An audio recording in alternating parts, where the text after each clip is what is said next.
미중 갈등이 갈수록 심화되고 있습니다. 세계무역기구 WTO가 중국산 제품에 관세를 부과한 미국의 조치에 중국이 보복 관세를 물릴 수 있도록 판단하면서 미중 통상 갈등이 다시 자극받을 우려가 제기되고 있는 건데요. 현지 시간으로 26일 WTO 중재위는 중국이 미국에서 수입된 6억 4,500만 달러 상당의 물품에 보복 관세를 물릴 수 있다고 결정했습니다. 이 사건의 시작은 2012년으로 거슬러 올라가는데요. 중국은 2012년 미국이 태양광 패널 등 22개 중국산 공산품에 대해 정부 보조금을 받고 있다는 이유로 상계 관세를 부과하자 WTO에 제소를 한 바 있습니다. WTO는 2014년 미국이 제시한 보조금 입증 자료가 불충분하고 보조금 계산 과정에도 잘못이 있다며 미국 측의 시정을 요구했죠.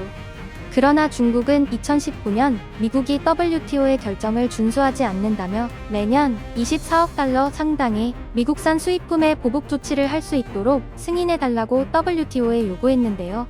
이에 WTO가 이날 6억 4,500만 달러 규모의 수입품에는 보복 관세를 물릴 수 있다고 판단을 한 것입니다.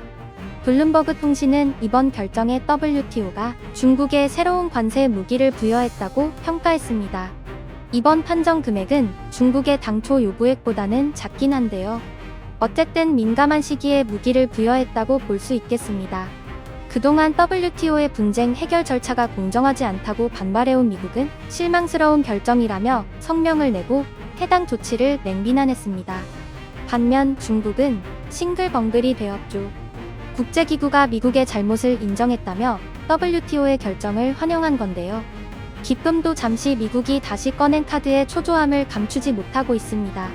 현지 시간으로 26일 미국 싱크탱크인 전략국제문제연구소 CSIS는 인도태평양 경제프레임 IPEF의 개요라는 보고서에서 바이든 정부가 초기에 동아시아와 오세아니아 지역의 자발적 파트너를 제한적으로 참여시키는 방안을 검토 중인 것으로 보인다고 분석했는데요. 여기에 한국을 포함시킬 것이라는 전망이 나왔습니다. 인도태평양 경제프레임 IPEF는 바이든 대통령이 지난해 10월 동아시아 정상회의에서 파트너 국가들과 무역 촉진, 디지털 경제와 기술 표준 등 공동의 목표를 논의할 경제 프레임을 모색하겠다며 처음 밝힌 구상입니다. 바이든 정부는 그동안 트럼프 전 정부 당시 탈퇴했던 포괄적, 점진적, 환태평양 경제동반자협정 CCTPP에 재가입하지 않겠다는 입장을 보여왔습니다. 그런데 이 상황에서 중국이 주도하는 영내포괄적 경제동반자협정 RCEP가 발효되었고 중국을 견제할 카드가 필요해지게 됩니다.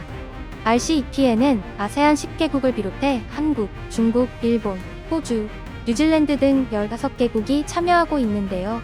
중국은 RCEP 발효로 세계 경제 주도권 경쟁에서 미국보다 상당히 유리한 고지를 점령하게 됐고 미국의 경제 봉쇄 정책을 어느 정도 극복할 수 있는 계기를 마련했다고 볼 수 있습니다. 그래서 미국은 IPEF를 중국 견제 카드로 꺼내든 것이죠. 일단 바이든 정부는 IPEF와 관련해 무역 촉진, 디지털 경제와 기술 표준, 공급망 회복력 등 주요 논의 분야만 제시했고 참여 대상국이나 세부 추진 과제 등은 밝히지 않은 상태인데요.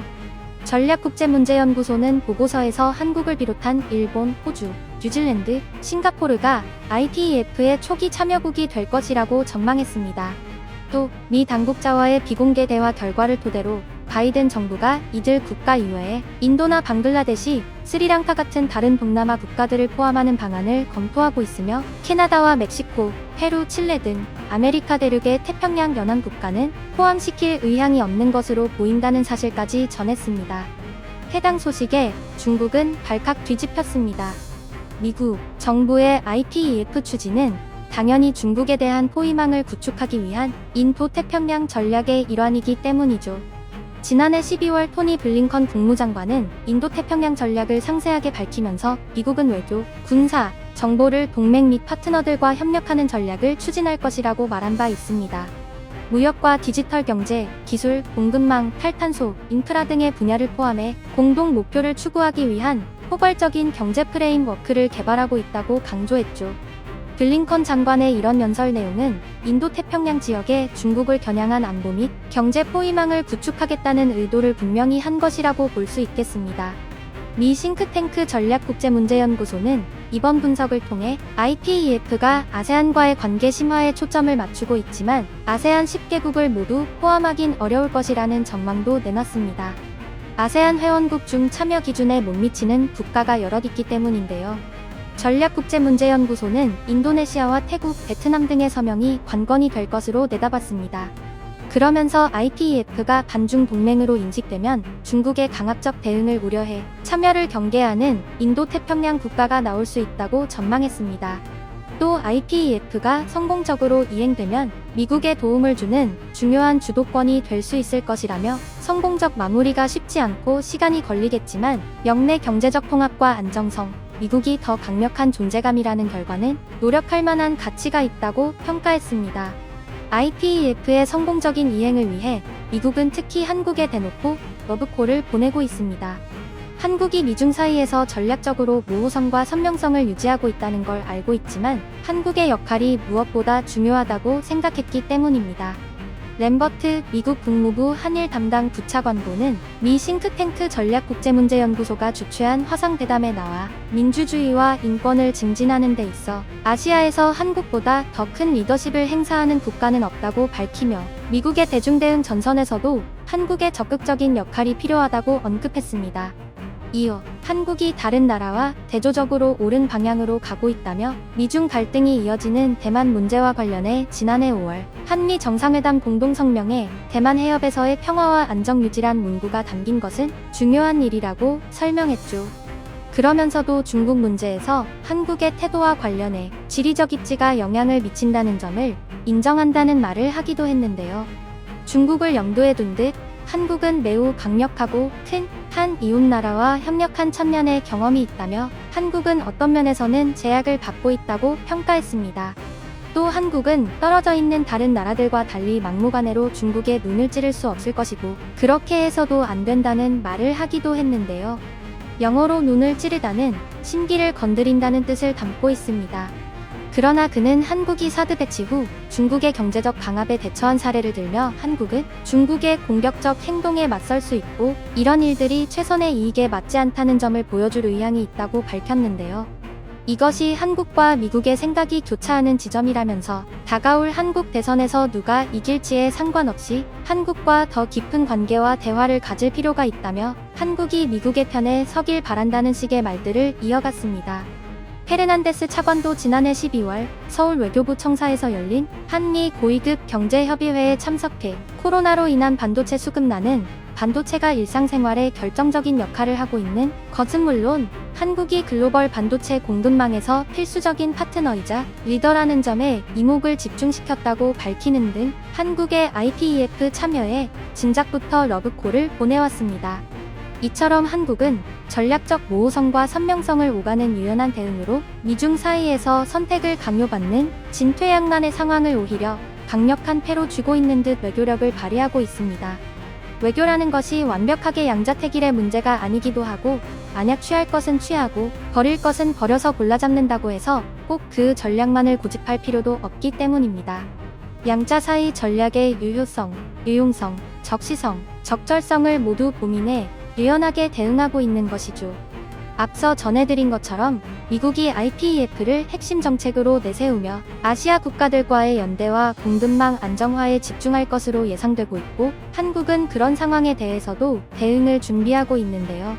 한국은 미국 중심의 공급망 구축에 참여해 이를 공급망 다변화 기회로 활용하고 실익을 확보하며 미중 무역 갈등으로 인한 기업들의 잠재적 피해를 최소화하기 위해 힘쓸 예정입니다. 유럽의 대표적 한반도 전문가 역시 한국이 미국과 중국 사이에서 좋은 패를 가지고 있다고 진단했습니다. 영국 킹스 칼리지 런던 국제관계학 파체코 파르도 교수는 미중 한쪽에 치우치지 않는 유럽의 시각에서 미중 관계와 중국의 대외정책, 영내 질서를 바라보는 아시아통으로 잘 알려져 있는데요. 그는 쿼드, 라인아이즈 등의 협력체에 한국이 참여를 하게 됐을 때 중국의 반발 가능성에 대해 오늘날 중국이 한국에 가할 수 있는 경제보복은 2017년 4대 사태 당시만큼 강력하지 못하다고 진단했습니다. 한국이 경제관계를 다변화한 것은 물론이고 코로나 팬데믹으로 다른 모두와 마찬가지로 한중 경제 연결성도 약해졌다며 그 이유를 설명했죠. 게다가 중국은 한국으로부터 반도체, 전기 배터리, 생물공학 등의 기술과 상품이 필요한 입장이라는 것을 강조했습니다. 또 교수는 한국의 정치적 입지에 대해 인도태평양에 몇 안 되는 완전한 민주주의 국가라며 한국이 올해 인도, 호주 등과 G7 정상회의에 초청된 사실을 함께 강조하기도 했습니다. 한국의 국제적 영향력이 날이 갈수록 강해지고 있습니다.